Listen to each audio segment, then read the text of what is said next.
The Gemara Moed Katan compares a mourner to a Metzora to a Menuda. A Metzora is someone with leprosy. A mourner, someone is an Abelis, he lost someone, right? Lost a loved one. And the Menuda is someone that was excommunicated. And any one of those, the Gemara many times in Moed Katan compares them.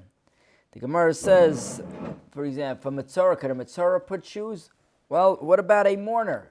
Is he allowed to put shoes? What about a Menuda? Someone who's excommunicated. Can he put shoes on? Now, someone who's excommunicated, if he did something wrong, he's actually excommunicated from the community. Right? There's certain halachas. Now, the guy who's excommunicated, he's a righteous guy. He'll follow the excommunication, and he'll have to be outside the community. He can't wear shoes. There's all kinds of rules with somebody who's excommunicated. The Gemara goes on and asks, what about tefillin? Can a Metzora put on tefillin? Can a mourner put on tefillin? Can a person who's excommunicated put on tefillin? Could he say hello? Right? We know you walk into a mourner's house, really, you're not supposed to shake hands. You're not supposed to shake hands. If somebody puts out his hand to you, okay, you don't want to make the guy feel bad, right? And people don't know. But you walk into a place of mourning where people know, people are not going to shake your hand, right? Because it's a mourning. It's a mourning period. Mourners or anybody there? No, people in a mourning's house, in a mourner's house. So, it's very interesting. What's the common denominator that runs between the two?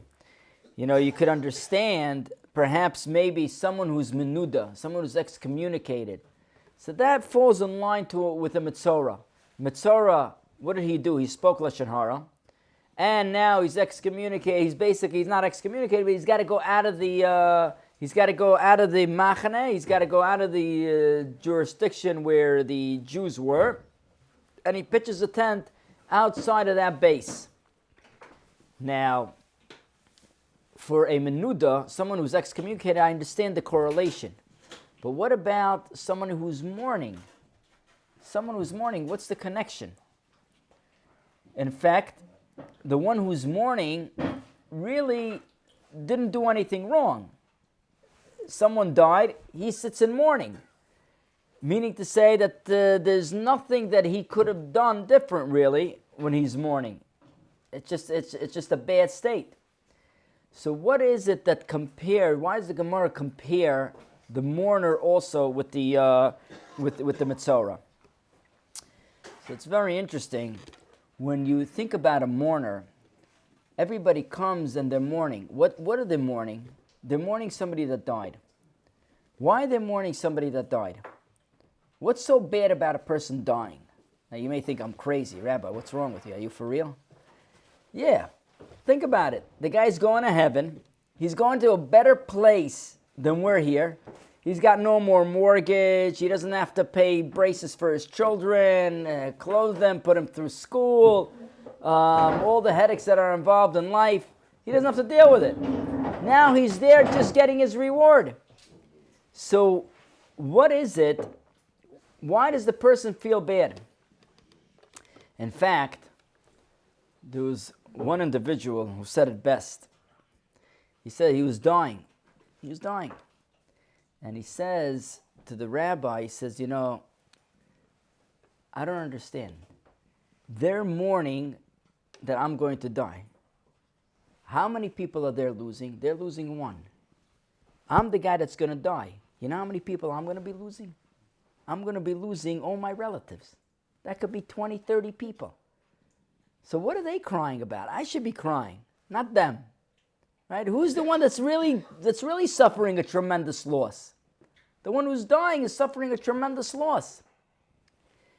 So in effect, why do we cry?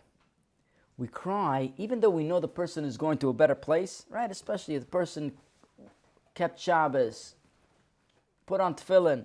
He's going to a better place, right? He's going to a better place. If he did the three main mitzvahs that a Jew is supposed to do, right? Bris Milah, Shabbos, tefillin, he's going to a better place. So what is it? Why do we cry? The idea of crying is because we feel a separation. We feel like now we're torn apart. Which means to say that sense of unity causes us happiness. As soon as you tamper with that sense of unity, then the happiness is now beginning to be chipped away at. The person is not as happy. Metzora. What happened with the Metzora? Metzora, it's the same concept. The person spoke Lashon Hara, and now he's out of the machna. He's outside. In a sense, he's partially dead. Biologically, he's alive.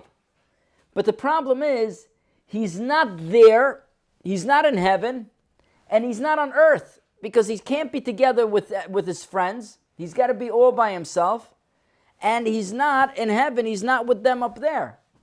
So he's in no man's land. At that point, when a person is in no man's land, he's literally like a mourner. He's mourning now. I'm cut off. This is what causes a person to feel so bad when he loses a family member. Because now I'm going to be cut off. You may know that your family member is going to a much better place, especially if a person suffered. A person suffered towards the end. You know the guy's going to a better place, right? So now what? So why are you still crying? Because there's a separation. That separation really bothers a human being. We know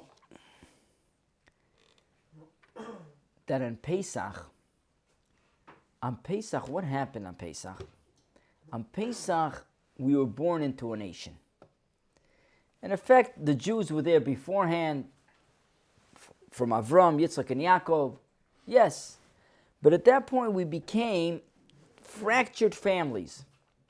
On Pesach, by the Korban Pesach, in effect, what HaKadosh Baruch Hu did is solidified all of us with one goal. Many times, how do you solidify a person? Why are partners? Many times partners are very close. Or a husband and wife could be very close. You know what brings them very close? They say after the third child, a husband and wife become extremely close. Why? After the first child, you have what happens when you don't focus on each other, but you focus on a third item or a third party, and you have that goal together, you begin to work and become closer and closer and closer until you can't break them apart. Because they're both working towards a goal. And that goal binds them together. And it's the same thing with the partners many times. Partners that get along, they become extremely close. They're lifelong friends. I remember the partners that used to own Sharon Manor, Menchie and Rosenson. They were so close. I remember those two. Why? Because when you work on a third item together with somebody else, you develop a kesher, you develop a bond that is very powerful. So HaKadosh Baruch Hu, on the night of Pesach, told Klal Yisrael, listen, now you're going to work on something together. What? The Korban Pesach. The Korban Pesach, all of Klal Yisrael are getting together, and they're all going to have their Korban Pesach. And not only that, you couldn't have it by yourself. You had to have it in a chabura. You had to have it in a group. It couldn't be by yourself. So beforehand, you already got together, you made your phone calls, you sent the emails, you got everybody, you knew how many people you had, you calculated how many people could eat the Korban Pesach, and then, now you're ready to eat. Why? Because the whole idea is that connection, that unity. If you look at the Metzora, what happened with the Metzora? What problem does he have? In fact, every single human being is not just an individual. He's an individual. Listen to the concept, and it's an important concept. Every single human being is an individual, but he's also part of a communal. He's part of a community. Which means to say, if you take, for example, imagine you would ask a liver to identify itself. Identify yourself. Liver, right? Give me your identity. And the liver will tell you, well, I'm a cell, right? I have a cell membrane. I have a nucleus. I have my messenger RNA and DNA, right? I have all of that. Did I define myself to my essence? Did I really define myself? No. Why? Am I lying? I'm not lying either. But I haven't defined myself. Why have I not defined myself? Because at the end of the day, if I don't define who I belong to, the bigger picture, the community aspect of my liver, which is my liver, meaning to say it's not just a cell, it's my liver, and that liver is part of an entire body, and that body is part of an entire community, I haven't really defined myself. I haven't defined myself. So this Metzora, what he did is he disconnected from an aspect of himself from the part that he's part of a community. That part he almost killed. How? By saying that Lashon Hara. When a person says Lashon Hara, automatically what he causes is, he causes unity to become fragmented. And therefore, what's the result of the Metzora? He's got to get sent out of the community. He gets sent out. Because at that time, what is he doing? He's working, as he's out, he's working on that sense of community. Meaning to say, all he focused on was the individual. When a person, all he focuses on is just on the individual, then it becomes a tremendous problem. Because at that point, when a person focuses just on the individual, then the part that makes people happy, the community part, the part that he's associated with others, which is his family, which is his friends, which is his community, that part is missing, and that part he could never become happy. And therefore he gets kicked out of the community to work on that aspect. Now we look at Yosef HaTzadik. We look at the night of Pesach. The night of Pesach, Klal Yisroel are commanded to have the Korban Pesach. The Korban Pesach is the unifier. The Korban Pesach is the item that puts everybody together. Yosef HaTzadik started out with saying Dibarah, with saying Lashon Hara on his brothers. What happens when he said Lashon Hara on his brothers? What happened is by the end, they sort of excommunicate him. They sell him. They take him out of the family. In effect, the brothers thought they could do away with a part of the family. They could sever a part of the family. They could just disconnect, and that's it. When Yosef is out there, and he's thinking to himself in Egypt, what went wrong? What does he try to do? He tries at the end of the day to put the family together. He understands that it can't just be the individual. If it's only the individual, he will never reach wholesomeness. He will never reach perfection. And therefore, when the brothers come down, you ask yourself, wait a minute, how is it possible that this guy is now going to be so nice to the brothers? They sold him. He ended up being in the dungeon for 12 years, right? Who is going to be nice to the brothers? Somebody that sold him? It's impossible. So, the only reason what happens is Yosef HaTzadik realizes what he has done. Realizes that he's focused just on the individual. And in fact, that's what happened with a Metzora. A Metzora just focuses on himself and forgets about everybody else.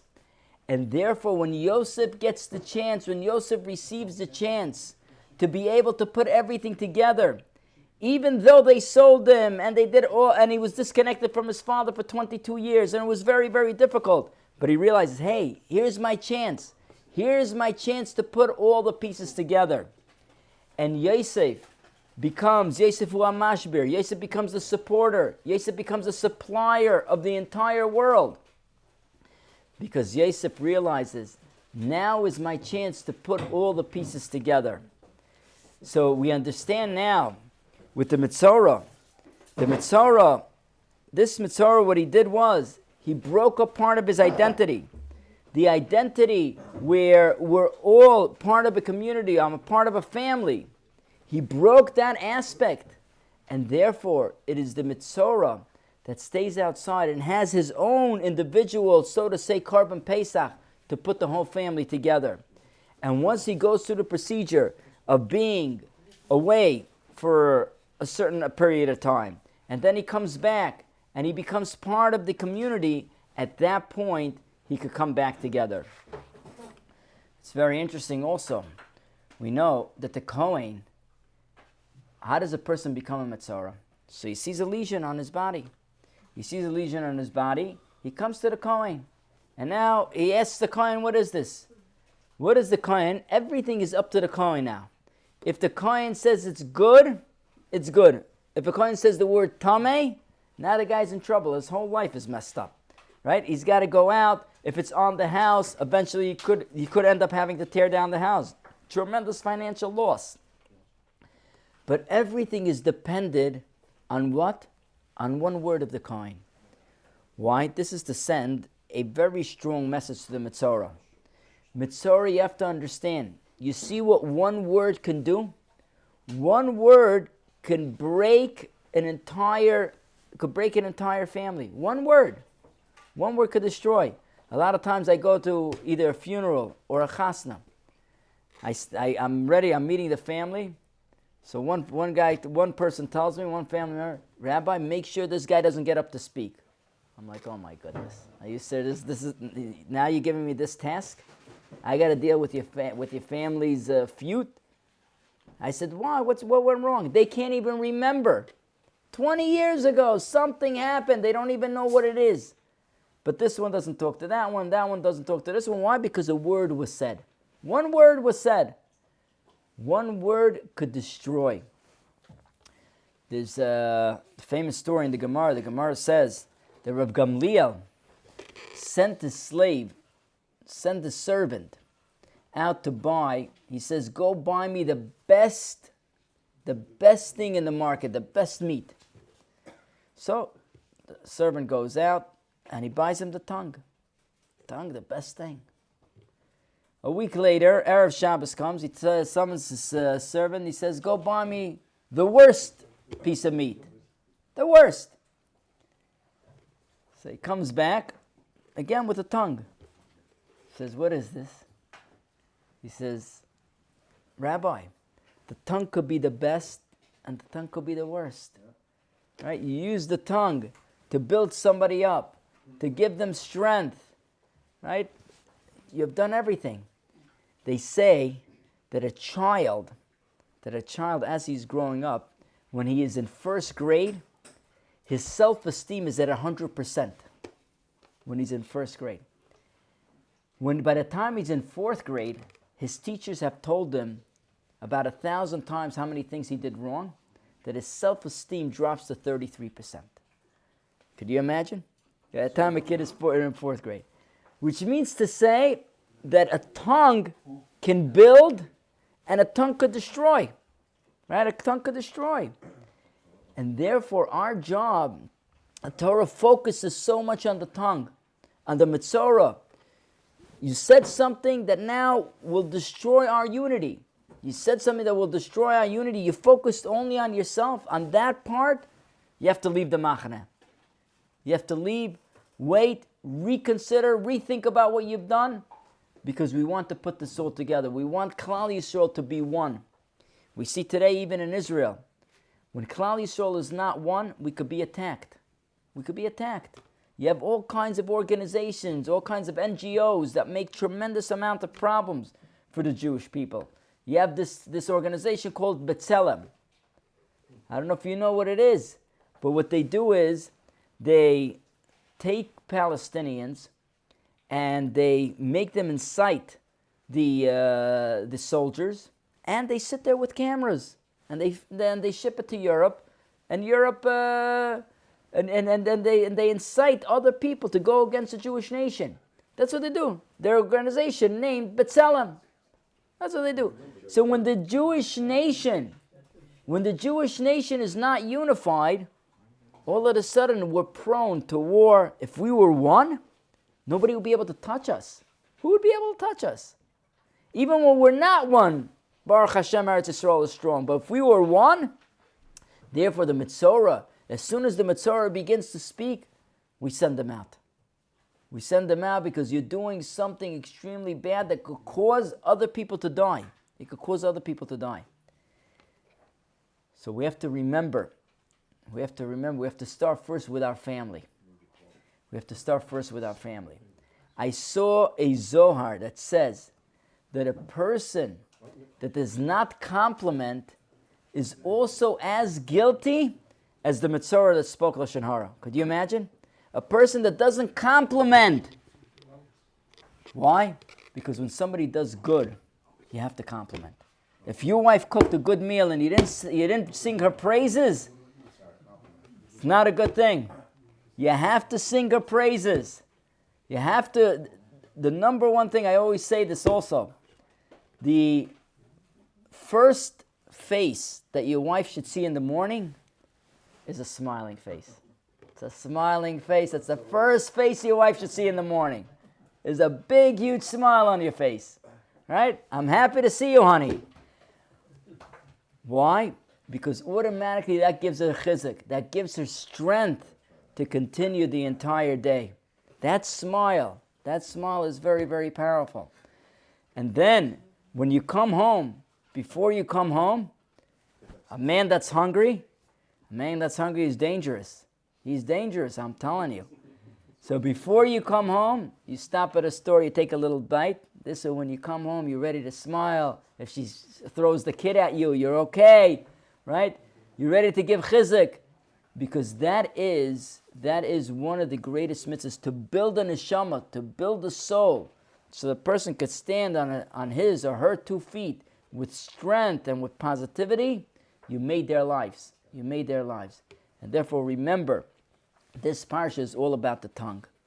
It's all about how many good words can you say to other people. How much could you sing their praises? Because at the end of the day, this is what they're going to remember, and this is what's going to build them, and this is what's going to give them strength. So Be'ezrat Hashem, let's remember what happened to the Metzora. Let's remember what the Zohar HaKodesh says about complimenting.